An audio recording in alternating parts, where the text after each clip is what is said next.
Verónica y Tony dan la bienvenida a nuestro invitado de la mañana. Hoy nos acompaña. Ya está con nosotros vía Zoom. En la nueva normalidad podemos conversar con el padre Andreu Oliva. Él es el rector de la Universidad Centroamericana José Simeón Cañas de la UCA. Padre, buenos días. Hola, bienvenido. Hola, padre, buenos días. Muy buenos días, Diana Verónica. Buenos días, Tony. Es un gusto estar con ustedes esta mañana y poder compartir con ustedes y con toda la comunidad de radio oyentes. A nosotros nos da mucho gusto, ¿verdad? Que esté con nosotros. Y es que ha sido, al menos en lo que va de la semana, una semana intensa.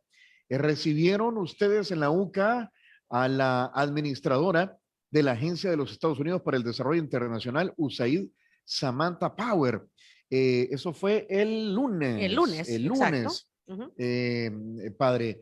A ver, cuéntenos un poco cómo le fue, qué dijo Samantha Power, qué conversaron. ¿Y qué significa que desde allí dio su discurso Samantha Power también, padre? Así es. Bueno, yo en primer lugar quiero destacar que Samantha Powers es una mujer tremendamente humana y que tiene una trayectoria importante de compromiso con los derechos humanos, también con la defensa del medio ambiente y con los objetivos de desarrollo sostenible 2030. Una mujer que fue representante permanente en las Naciones Unidas del gobierno de Estados Unidos durante el gobierno de Obama. Por tanto, conoce muy bien la comunidad internacional. También ha sido periodista y periodista en países en conflicto como Kosovo, o en países en situaciones de pobreza como varios países de África en los que ella ha estado. Entonces, a mí me pareció que es una mujer que desea contribuir desde esta gran responsabilidad que ahora tiene, porque ellos hablan de administradora de USAID, pero de hecho es el equivalente al CEO de la Agencia de Cooperación de Estados Unidos, ¿verdad? Entonces, es una mujer que tiene una gran responsabilidad y tiene muchos recursos para poder apoyar a los países en su desarrollo. Entonces, desde esa gran humanidad que tiene, además es una migrante que proviene de Irlanda, ¿no? Entonces también ha tenido esa experiencia de abandonar su país para ir a los Estados Unidos y hacer vida en ese país, con lo cual también entiende mucho mejor lo que es la migración. Es tremendamente preparada, ha estudiado en Yale y en Harvard, ¿verdad? Tiene un doctorado en leyes. Creo que realmente nos encontramos ante una mujer muy valiosa y que ha recibido también un reconocimiento como las 100 mujeres más importantes y más poderosas del mundo, ¿no?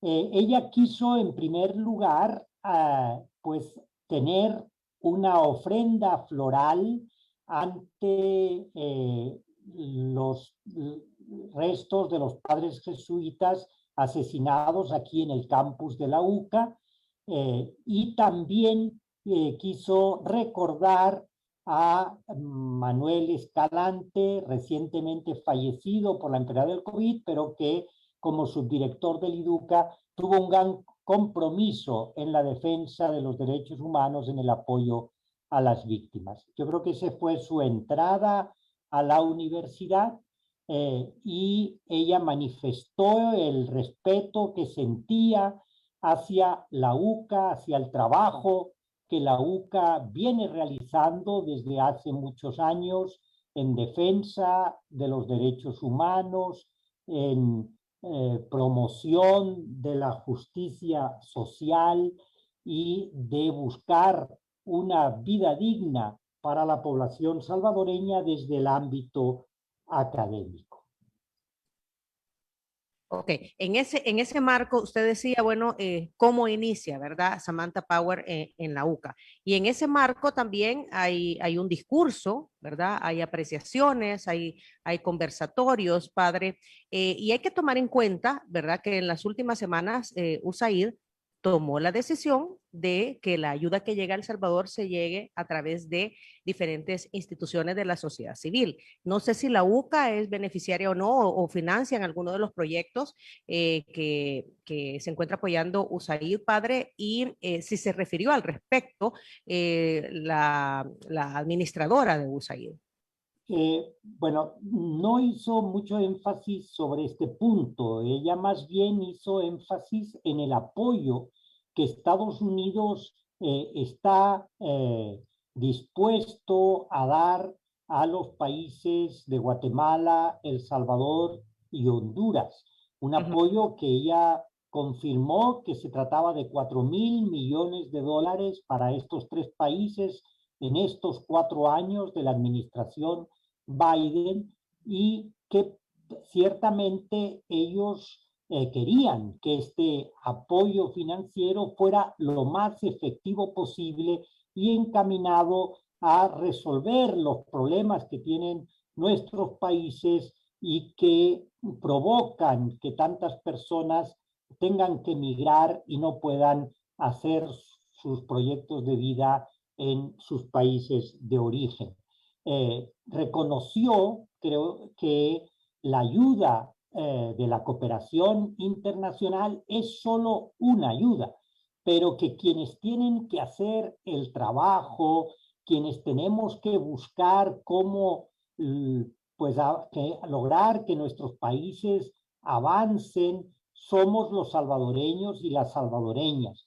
Puso el ejemplo en su discurso de Celina de Sola, fundadora de Glasswing Internacional, como un ejemplo de una persona que tiene un corazón compasivo y que decide como salvadoreña trabajar para el desarrollo de sus compatriotas. Y de alguna manera, pues, nos invitó a los estudiantes que estaban en el auditorio Segundo Montes a ser personas así, a ser personas que se comprometan con el desarrollo de sus países, que pongan su talento, sus conocimientos, su cariño también en buscar el desarrollo especialmente de las personas más desfavorecidas. Habló también de varios programas que USAID va a impulsar en El Salvador, dando algunas cifras, ¿verdad? Que de alguna manera al final eran tantos cantidades de o millones de Más de dólares 115 millones, si no mal recuerdo, sí. y en distintos programas, ¿no? Entonces, a eso hizo referencia y a que, bueno, el desarrollo de un país no solo depende de los temas económicos, sino que hay otros aspectos que son muy importantes. Y ella hablaba de la importancia de la democracia para el desarrollo de un país, de la importancia del respeto a los derechos humanos, de los derechos fundamentales a nivel político, como aspectos que propician el desarrollo de los países o que si no se dan, pues dificultan ese desarrollo.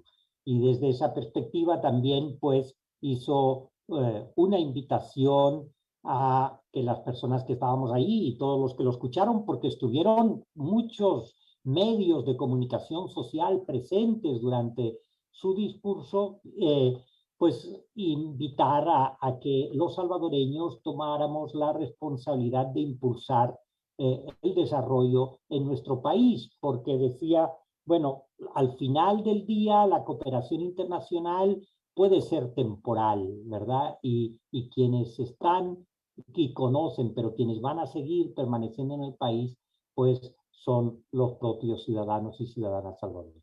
A ver, padre, hemos escuchado que el hecho de que Samantha Power, Ricardo Zúñiga, otros importantes miembros del gabinete del presidente Joe Biden nos estén visitando, son mensajes que está enviando Estados Unidos hacia nuestro país y específicamente hacia nuestros gobernantes, por tantas cosas que han pasado, ¿verdad?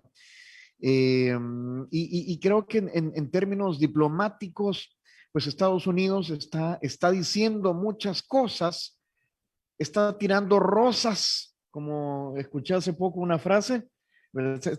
Está tirando rosas, pero en medio, pues ahí siempre van las espinas, ¿verdad? Entonces, este lenguaje diplomático, o sea, ¿qué está diciendo el Estados Unidos a El Salvador, incluso con el giro que tomó la misma USAID de decirle al gobierno, mire, ya no voy a gestionar la ayuda a la cooperación económica a través de las instituciones gubernamentales, lo voy a hacer a través de las organizaciones de la sociedad civil? Sí, yo creo que el mensaje es claro, ¿verdad? Por un lado hay un mensaje de decir, Estados Unidos está interesado en la región centroamericana y especialmente está interesado en apoyar a los países que llamamos o decimos del Triángulo Norte, Honduras, Guatemala y El Salvador, y quiere el desarrollo de estos países, el que la población salvadoreña hondureña y guatemalteca no tengan que seguir migrando a los Estados Unidos ni por problemas de seguridad ni por necesidades económicas, sino que puedan hacer su vida de forma segura, tranquila y encontrar progreso en sus propios países. Yo creo que ese es el primer mensaje. El segundo mensaje, en el caso especial de El Salvador, es nosotros valoramos muchísimo el respeto a la legislación y a la constitución de sus países, ¿verdad? Por tanto, queremos que ustedes sean respetuosos del Estado de Derecho, que ustedes mismos se han fijado a través de la Constitución, que sean respetuosos de los principios democráticos y que respeten los derechos humanos. Porque estas tres cosas son importantes para la administración Biden, quizás no lo han sido en el pasado para otras administraciones, eso hay que reconocerlo, que incluso muchas veces las administraciones de Estados Unidos ante las violaciones de los derechos humanos han mirado hacia otro lado, pero creo yo que en la actualidad no. El respeto a la democracia, a la legislación nacional, a los derechos humanos es fundamental para esta administración y por tanto, si ustedes rompen con esto, pues nuestra amistad puede también debilitarse e incluso romperse. Y como país no estamos dispuestos a cooperar con otro país que esté violando estos principios de democracia, de derechos humanos y de respeto a su propia constitución. Yo creo que el mensaje es bien claro, ¿verdad? Y da la sensación que no es escuchado por nuestro gobierno o que el gobierno pues cree que la ayuda de Estados Unidos y el apoyo de Estados Unidos no es importante, lo cual sí sería un grave error para el gobierno de Nayib Bukele, que tendría consecuencias muy nefastas para nuestro país. Ahora, el presidente ha dicho que no hay vuelta atrás. También el presidente de la Asamblea Legislativa ha dicho, bueno, aquí la cosa es irreversible. Refiriéndose a las acciones, a las últimas acciones, sí, a las del 1 de mayo. Sí, eso es claro, por eso digo que parece que el presidente ni la Asamblea Legislativa escuchan este mensaje de Estados Unidos, ¿verdad? O no le dan importancia a este mensaje y lo están pues minimizando, restándole valor y por eso digo yo que esto es muy grave, ¿verdad? A mí me parece pues que también Estados Unidos pretende al menos que si no hay retroceso en esto, pues no se sigan cometiendo este tipo de actos y este tipo de hechos inconstitucionales, ¿verdad? Y que en adelante haya pues un compromiso y un respeto para la democracia. pero pues ahí me parece que tarde o temprano, si el gobierno y la Asamblea Legislativa continúan con este rompimiento con el Estado de Derecho, las consecuencias en las relaciones con Estados Unidos pueden ser trágicas. Y eso incluye, obviamente, el tema de la ayuda, como de la que se vino a hablar a través de USAID, padre, pero también hay otros dos aspectos importantes. Al menos 3 millones de salvadoreños viven en los Estados Unidos. Estamos ahí pendientes de que el Senado y el Congreso acepten una reforma migratoria que permite estabilidad entre 11 millones de indocumentados, a muchos de los cuales son salvadoreños. Y a esto también yo le sumaría el tema de la relación comercial. Estados Unidos es el principal socio comercial de El Salvador fuera de la región centroamericana. Viendo toda esta situación, ¿cómo vislumbra usted entonces el futuro cercano? Tomando en cuenta que usted mismo lo menciona, que no hay un cambio de rumbo en torno a las decisiones tomadas por el actual gobierno y que desde el punto de vista de los Estados Unidos no se está cumpliendo el Estado de Derecho. Ciertamente es difícil de comprender la actitud de nuestro gobierno ante estos avisos de Estados Unidos, pero no solamente ante estos avisos, sino como muy bien decís, ¿verdad? La relación con Estados Unidos es muy importante. Tú has señalado, Verónica, aspectos fundamentales, los 3 millones de salvadoreños en Estados Unidos, las remesas que estos salvadoreños envían al Salvador y que son fundamentales para la estabilidad económica de nuestro país, ¿verdad?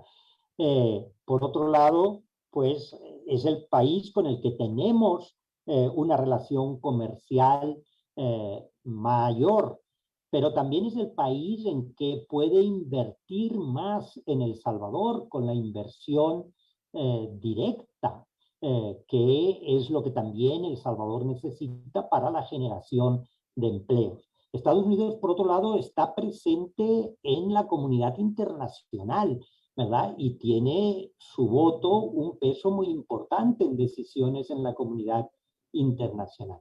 Entonces, yo no veo las razones por las que el gobierno está quitándole importancia a la relación con Estados Unidos.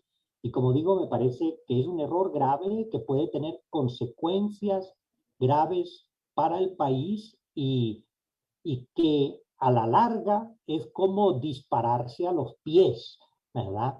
Porque no va a poder caminar un gobierno si Estados Unidos comienza a ponerle límites a El Salvador. O sea, usted lo que dice es que la administración Biden ya reconoce que las decisiones tomadas por el gobierno son irreversibles, pero el mensaje es ya no sigan profundizando esas decisiones, dice, en términos de irrespeto a normas democráticas, a Estado de Derecho, etcétera, etcétera. Es decir, yo no sé si el gobierno, Tony, es que quiero aclarar eso, quizás me he expresado mal, yo no sé si el gobierno de Estados Unidos está exigiendo la reversibilidad de estas acciones. Lo desconozco, ni creo tampoco que las haya aceptado así nomás, ¿verdad? Digo que sería una posibilidad que si el gobierno dijera, bueno, pues esto ya es irreversible, pero en adelante nos vamos a portar bien, en adelante vamos a hacer bien las cosas, vamos a ser respetuosos, eso podría quizás pues valer de cara a rehacer la amistad con Estados Unidos, ¿verdad? Pero en ya, la medida en que sigan este tipo de decisiones, creo yo que entonces esa relación con Estados Unidos va a ser cada vez más difícil y puede llegar incluso a una ruptura. ahora cualquiera podría decir, bueno, somos un Estado soberano, ¿verdad? Eso es lo que uno escucha del otro lado. Eh, Y no debemos de, usted ha dicho algo importante, solo no porque debemos, Estados Unidos diga, pues no, y no debemos de depender tampoco de ningún otro país, no debería.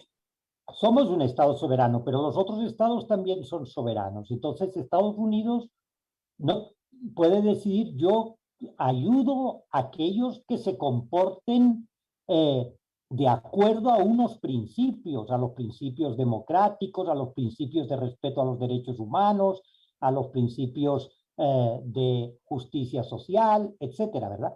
También ellos son soberanos para decidir a quién ayudan y a quién no ayudan, ¿verdad? Y también son soberanos para decidir a quién permiten ingresar a su país o no, y le dan o no le dan la visa, ¿verdad? Y eso hacen con todos los salvadoreños. ¿Cuántos salvadoreños han ido a buscar una visa y no se la han dado? Lo hacen porque es un país soberano que decide quién entra en su país y quién no entra, ¿verdad? O quién se queda viviendo en su país y quién no se queda viviendo en su país.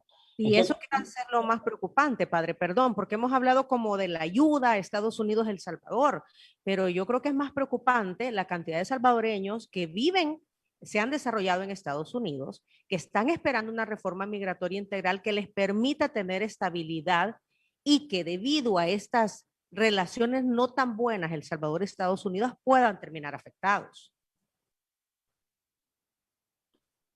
Lo que pasa es que yo creo que Estados Unidos, si hace una reforma migratoria, hará una reforma migratoria que abarque a todas las personas que están en sus países, en su país. No creo yo que vaya por países, ¿verdad? Sí puede hacer como gestos, como por ejemplo el TPS para los haitianos ya se ha prolongado, el de El Salvador todavía no, ¿verdad? Y puede esperar. Pero si es una reforma migratoria integral, una reforma que permita que las personas que hoy viven en Estados Unidos sin residencia puedan lograr esa residencia primero y después la nacionalidad, eso va a ser para todas las personas que estén en Estados Unidos independiente de su país, porque si no hiciera eso, Estados Unidos también estaría afectando los derechos humanos que son universales y estaría diciendo diferencia entre un país y otro. Yo creo que eso no es muy delicado y no creo que sea esté en función de la buena o mala relación entre Estados Unidos y El Salvador, ¿verdad? Pero sí puede estar en el apoyo que Estados Unidos dé, no solo de cooperación, sino en El Salvador, en todos estos espacios de multilateralidad, como Naciones Unidas, el Consejo de Seguridad, etcétera, ¿no? Entonces, yo creo que lo que Estados Unidos no nos está imponiendo una agenda, y eso es importante cuando hablamos de dependencia y de dependencia. Pensamos que porque Estados Unidos exige esto, está imponiendo una agenda a El Salvador. No, lo que está haciendo Estados Unidos es diciendo, ustedes están incumpliendo sus propias leyes. Ustedes están violando su propia constitución, que es algo que en lo que nosotros no hemos tenido que ver como Estados Unidos, ¿verdad? Entonces, y por otro lado también hay una serie de principios aceptados en la comunidad internacional que para ser miembro de la comunidad internacional deben respetarse. Por ejemplo, la independencia del Poder Judicial. Por eso Naciones Unidas tiene una persona, ¿verdad?, que se encarga de velar y por la independencia del Poder Judicial, porque ese es un acuerdo, ¿verdad?, a nivel de Naciones Unidas de principio para cada uno de los países que conforman esa comunidad internacional. Padre, en estas reuniones, vaya, ya lo decía usted, Samantha Power es una de las 100 mujeres más influyentes en el mundo. Y vaya, este tipo de acercamientos, entiendo que ayer hubo también un acercamiento con la Unión Europea, lo tuiteaba el embajador Andreu Bassols, estuvo Estados Unidos también en esta reunión, un representante de la UCA estuvo ahí, organizaciones de la sociedad civil, es decir, si usted tuvo chance de conversar con Samantha Power y viene Samantha Power y le dice, bueno, mire, explíqueme cuál es la situación, cómo es El Salvador hoy por hoy, ¿usted qué le dijo o qué le respondería? No sé si hubo esa oportunidad de platicar. O sea, ¿qué es el Salvador? Sí tuvimos oportunidad de platicar, ciertamente lo hicimos y fue una conversación bien interesante en la que ella, creo yo, que tuvo una actitud que es poco común en estas personas. tuvo una actitud de escucha. Ella habló en el auditorio, pero antes escuchó mucho sobre cómo vemos la situación del Salvador, los salvadoreños y las salvadoreñas. Bueno, yo lo que le diría a Samantha, o le dije a Samantha Power, es que nosotros tenemos una gran preocupación por estos temas que hemos hablado, porque vemos que se está violando la Constitución, que se está rompiendo el Estado de Derecho, que a pesar de no ser perfecto, ¿verdad? Pero está fundamentado en principios democráticos, y que vemos actitudes en el gobierno y en la Asamblea Legislativa muy autoritarias que pues están concentrando el poder en la figura del presidente de la República, que se está en El Salvador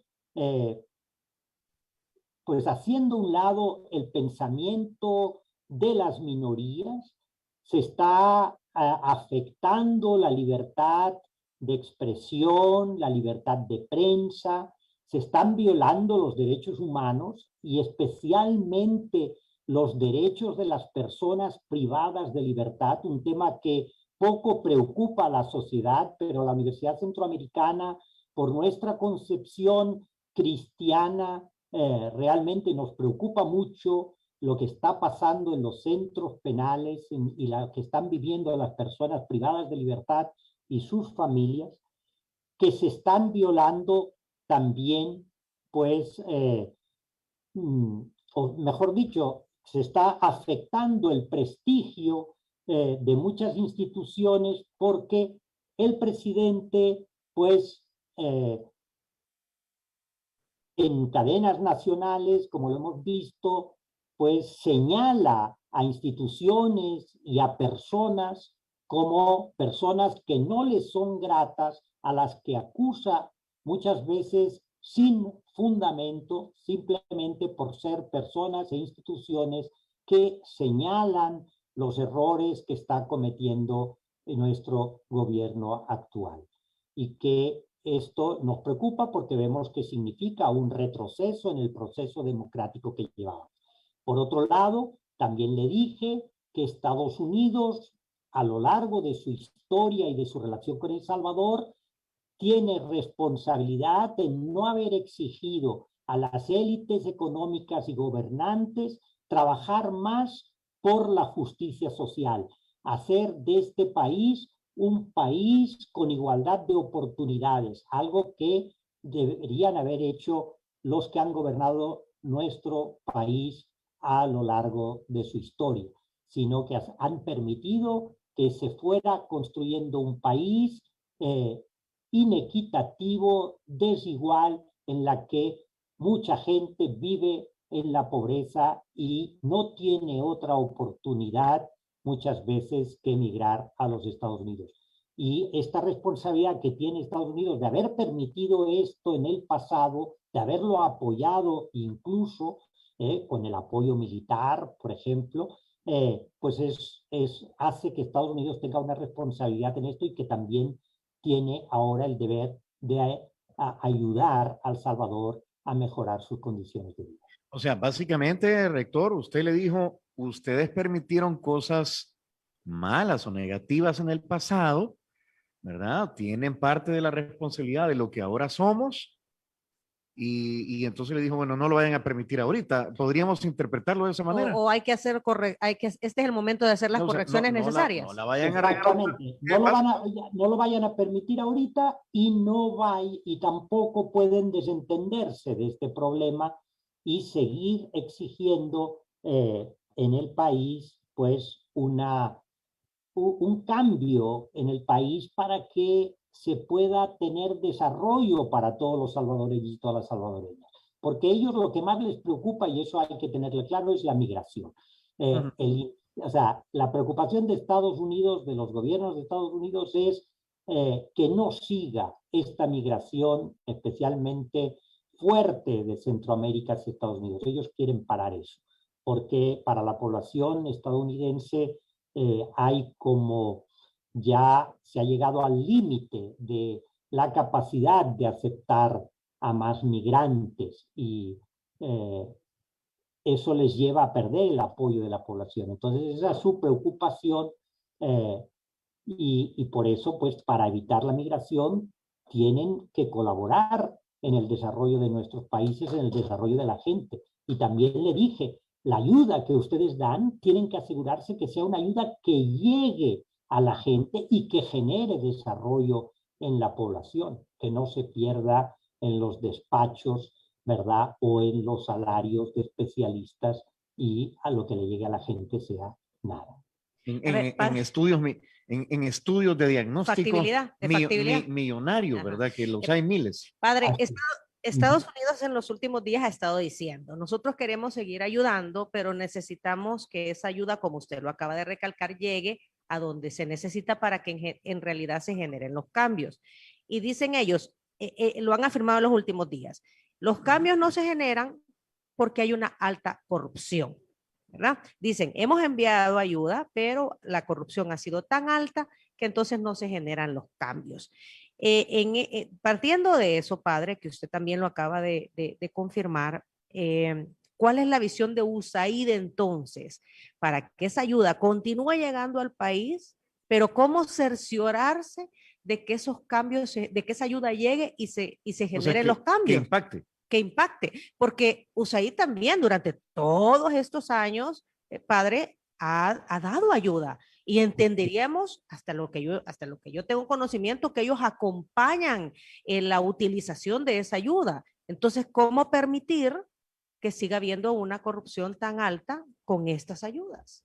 Bueno, yo diría que en la ayuda en sí, el nivel de corrupción no es que sea alto, porque como usted bien dice, Diana, ellos acompañan y te exigen las cuentas y hay que ser muy cuidadoso y detallista en toda la entrega de cuentas de las acciones que uno realiza y de cada uno de los gastos que se realizan. Pero el problema no es que la corrupción en la ayuda, sino que hay corrupción con los fondos públicos. Entonces, por un lado, Estados Unidos o los países de la Unión Europea o otros países ayudan a El Salvador, pero por otro lado, del erario público se está drenando otros recursos que deberían complementar esa ayuda y contribuir al desarrollo del país. Entonces, es decir, bueno, nosotros ayudamos, pero si se roban 300 millones de dólares y nosotros ayudamos con otros 300, pues la cosa queda igual, ¿verdad? Y el país por eso no avanza. Ahora, mi pensamiento es que una ayuda al desarrollo, para que sea efectiva, para que tenga impacto, tiene que ir acompañada de políticas públicas gubernamentales para superar los problemas que esta ayuda pretende pues resolver. Entonces, sin políticas públicas, de manera puntual y aislada, la ayuda no tiene el impacto que se necesita. Para que la ayuda a la cooperación tenga impacto, tiene que venir acompañada de estrategias que emanan del gobierno y que son apoyadas por la sociedad salvadoreña para realmente cambiar las cosas, ¿verdad? Y en nuestro país tenemos una cantidad de cosas que hay que cambiar porque siguen generando violencia, generan inseguridad, generan desigualdad, generan pobreza, generan ausencia de oportunidades de empleo, etcétera, ¿no? Por ejemplo, sin una reforma fiscal integral y que sea progresiva y de carácter redistributivo, nuestro país nunca va a alcanzar el desarrollo, por mucha ayuda que dé Estados Unidos, ¿verdad? Okay. Sin programas de apoyo al desarrollo de los más pobres, no saldrán nunca de la pobreza. Entonces, eso se necesita para que las ayudas de la cooperación internacional tengan impacto. Padre, ¿y usted está viendo esas políticas, o el desarrollo, la propuesta de esas políticas que en realidad causen impacto en los cambios que se necesitan en la sociedad salvadoreña de parte del No, actual gobierno? no las veo por ningún lado y esa es otra preocupación que tenemos con el gobierno actual, que no tiene políticas, que no tiene ninguna estrategia a mediano plazo, que son medidas que se toman de forma aislada, sin conexión unas con otras, y que en general lo que vemos son pues programas, digamos, de beneficencia a la sociedad, ¿verdad? Pero no programas que realmente vayan a cambiar las cosas en nuestro país de una manera permanente. Entonces, yo creo que ese es otro problema que tiene el país actualmente y que lo ha tenido también en el pasado, que no hay políticas públicas las cuales deberían trabajarse con la sociedad y con la ciudadanía para que fueran políticas públicas que realmente resuelvan los problemas que tiene el país y que va a ser y se necesita una planificación, una estrategia bien definida para poderlo lograr. Vamos a aprovecharlo en estos últimos minutos, padre, porque ya dijo el presidente de la República que está por enviar a la Asamblea Legislativa un proyecto de ley de la ley del agua. La ley del La agua. ley del agua. Y aquí preguntan, el número 7598 también, padre, ¿cuál es porque ustedes han estado acompañando, me recuerdo que la UCA en su momento también presentó una propuesta, me recuerda con quién, porque entiendo que fueron dos organizaciones, hace como unos 5 años, una propuesta de ley del agua, padre. Y entonces, bueno, lo que hemos visto es una tendencia de que están entrando las leyes a la Asamblea, pasan muchas con dispensa de trámite, no son discutidas. En las comisiones respectivas. En las comisiones, o sea, no pasan por las comisiones. Lo que estaba avanzado se archivó, se mandó el archivo sobre el tema del agua. Y no sé si el proceso va a ser el mismo. Ya decía usted que no se está escuchando a las organizaciones de la sociedad civil, las cuales ha criticado mucho el mismo presidente de la República. Creo que las incluyó hasta dentro del concepto de aparato ideológico. ¿Qué cree que pase con la ley del agua y si van a haber espacios o creería usted que van a haber espacios para consultas, para aportes, para... O que va a responder en realidad a las necesidades que se tienen de una ley del agua en el país, tomando en cuenta los 11 años que han habido de discusiones en torno a este tema, padre? Yo creo que sería muy poco inteligente de parte de este gobierno presentar una ley del agua a la Asamblea Legislativa que no venga a resolver los problemas de la población en materia de agua, ¿verdad? Porque toda la población, y en esto hay un acuerdo unánime, más del 90% de la gente considera que el agua debe ser un derecho humano incluido en la Constitución, que es necesaria una ley general de agua para que garantice el derecho humano al agua y el acceso universal al agua. Entonces, si presentan una ley hecha a la carrera sin tener en cuenta todos los estudios que hay sobre el agua y las propuestas que ya se han hecho y que han costado mucho tiempo y esfuerzo, mucho debate, mucha reflexión para elaborarlas. Y como bien decías, Tony, pues la ley que presentamos fue una ley de la Mesa por el Derecho al Agua, de la Mesa Ambiental, de la Iglesia Católica, Cáritas, la Universidad Centroamericana. Entonces, fue un trabajo muy arduo. Incluso en la primera propuesta, al revisarla, vimos que se podían hacer modificaciones para mejorarla, sobre todo en la parte de la gobernanza. Y se trabajó y se hicieron varias modificaciones hasta lograr una propuesta de gobernanza que fuera aceptada por todas las organizaciones que participaron en ese esfuerzo. Entonces, yo creo que no se puede jugar con este tema y que es muy importante que si se va a aprobar una ley del agua, sea una ley del agua que resuelva de verdad para hoy y para el futuro, porque el problema del agua en El Salvador todavía no ha llegado a su punto crítico, ¿verdad? Estamos acercándonos cada vez más al estrés hídrico y entonces es cuando será bien complicado garantizar el derecho universal al agua para la población salvadoreña.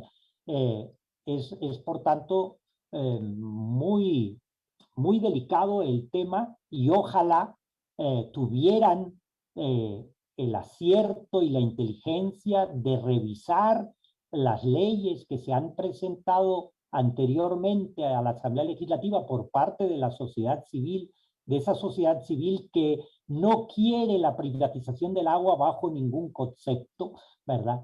Sino que el agua sea un bien público y que sea este derecho al agua resguardado por el Estado, pues se respeten estos principios fundamentales, el principio también de cuenca, porque el agua pues se cosecha en las cuencas que tiene el país para que podamos tener una ley general del agua que garantice el uso del agua para esta generación y para las futuras generaciones. Algo que espero, perdón, padre. El que ustedes han señalado es un temor real, ¿verdad? Porque entienden nuevas ideas y el presidente Bukele que democracia es tener mayoría de votos y que con esto uno puede hacer lo que quiera y no necesita consultar a nadie. Y eso pues realmente es una visión pobre de la democracia. La democracia debe permitir la participación de toda la sociedad en la búsqueda de solución a los problemas y a las demandas de la sociedad. Padre, entiendo que uno de los grandes desafíos que tiene esta ley del agua es que prevalezca el consumo humano sobre el uso industrial y comercial. Entiendo que es así y si eso no ha estado sucediendo en el país. En la agricultura, ¿verdad? Sí, eso debe ser así, ¿verdad? Porque cuando el agua es escasa, pues evidentemente lo prioritario es atender al consumo humano, porque las personas necesitamos el agua para poder vivir, para poder alimentarnos, para poder hidratarnos y un agua de buena calidad, ¿verdad? En el país es que el problema es que ha habido una falta de legislación, hay una legislación muy dispersa, incoherente en muchas cosas. Entonces, sí, muchas veces ha competido el agua para la industria, el agua para la agricultura, con el agua para el consumo humano, ¿verdad? Esa ha sido una competencia, o incluso, que eso es más grave, ¿verdad? Se afectan lugares donde se recoge de manera natural el agua para llenar los mantos hídricos y de esa manera estamos, por falta de un adecuado ordenamiento del territorio, pues limitando la disponibilidad del agua en el país. Padre, rápidamente y para ir terminando, una última pregunta, una rápida apreciación suya sobre la ley Bitcoin. ¿Qué piensa? Bueno, realmente la ley Bitcoin es quizás la ley peor trabajada que hemos visto a lo largo de la historia, ¿verdad?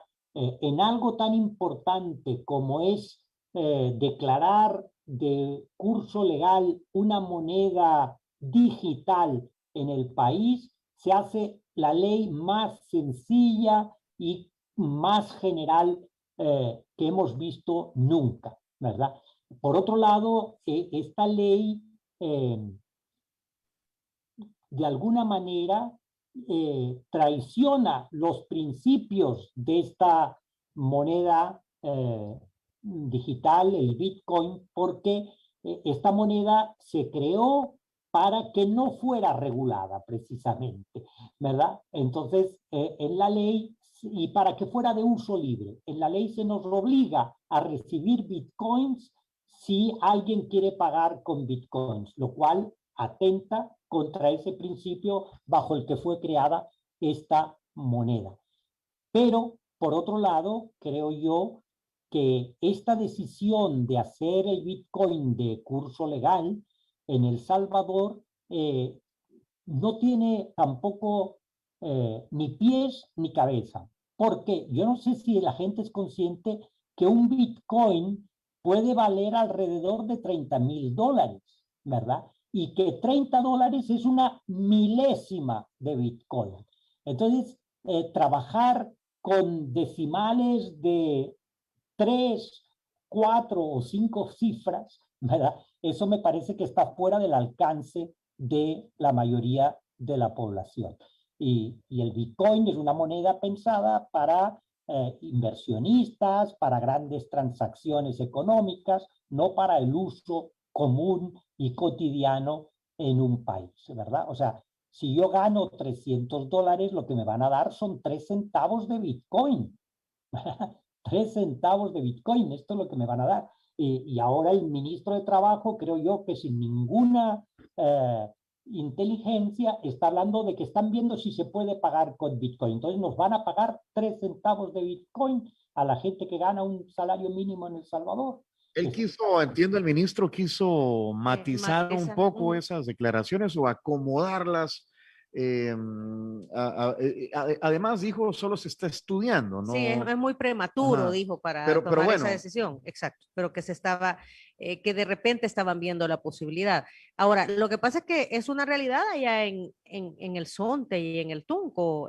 Usted dice, no está hecha esta moneda para las actividades del día a día. Sin embargo, conocemos casos de que está funcionando de alguna manera en la zona costera del país, en estos dos lugares, padre. Está funcionando para aquellos que la quieren usar, no es obligado. Y por otro lado, sabemos que está funcionando a un costo importante porque por cada $50 te quitan $3 de comisión, ¿verdad? Y por cada transacción en el cajero se pueden llegar a pagar hasta 5,89 dólares de comisión. Entonces, es como bastante absurdo. Yo creo que el hecho que funcione en el Zonte, en el Tunco, en esas zonas donde son zonas de surf, es porque esta población, mejor dicho, los surfistas, ¿verdad? Son gente que se mueve de un lugar al otro, que viven bastante fuera de la economía de ningún país, y entonces a ellos les puede ser útil, como les podrá ser útil a otros, pero no es lo mismo que imponer esa moneda y hacerla de uso obligatorio. Y por otro lado, el hacer esta moneda de curso legal pone al país en una situación de riesgo porque se aprueba la conversión inmediata a dólares, ¿verdad? La conversión inmediata a dólares pues, es posible, pero eso tendrá comisiones y eso puede servir para aquellos que quieran lavar dinero, compran bitcoins y vienen aquí a El Salvador, los cambian a dólares y entonces ya han pues lavado el dinero. Creo yo que aparte de que no, el tamaño de esta moneda no es adecuado para la economía de nuestro país, ¿verdad? Si ya tuvimos problemas para pasar del colón al dólar y todo se encareció, imagínense con el Bitcoin. Y por otro lado, pues es una moneda que no está pensada para eso y que trae muchos problemas a la economía. muy bien, padre, sabemos que tiene una reunión también a las 9 de la mañana, faltan 2 minutos a las 9, creo que hemos abordado rápidamente varios de los temas importantes de ahorita en nuestro país, lo cual agradecemos su tiempo para con nosotros y para con nuestra audiencia, padre. Ojalá que pronto lo podamos tener aquí en estas nuevas instalaciones de Diana Verónica y Tony en Bamboo City Center. Pues con mucho gusto, Tony, Diana Verónica, gracias por la invitación y en cuanto ustedes quieran, volvemos a platicar. Muchas gracias, padre. Saludos a todos en la UCA y nuevamente quisiera decirlo, lamentamos mucho el fallecimiento de Manuel Escalante, recién había estado el 3 de mayo con nosotros acá, Exacto. ¿verdad? Es una tremenda pérdida. Sí, un gran pensador. Era un tipazo, era un Sí, un tipazo. pensador con mucho criterio, aterrizado, padre, Sí. ¿verdad? Así es. Con mucho valor, pues, para decir las cosas en su verdadera dimensión también. Que en paz Sí. descanse, Manuel. Todos estamos muy tristes y lamentamos esa gran pérdida, que es una pérdida para la UCA y para el país. Para el ¿verdad? país. Muchas gracias por su solidaridad y un saludo muy grande a ustedes y a toda la audiencia. Un abrazo, padre, que esté bien. Hasta luego, padre. Saludos a todos en Nauca.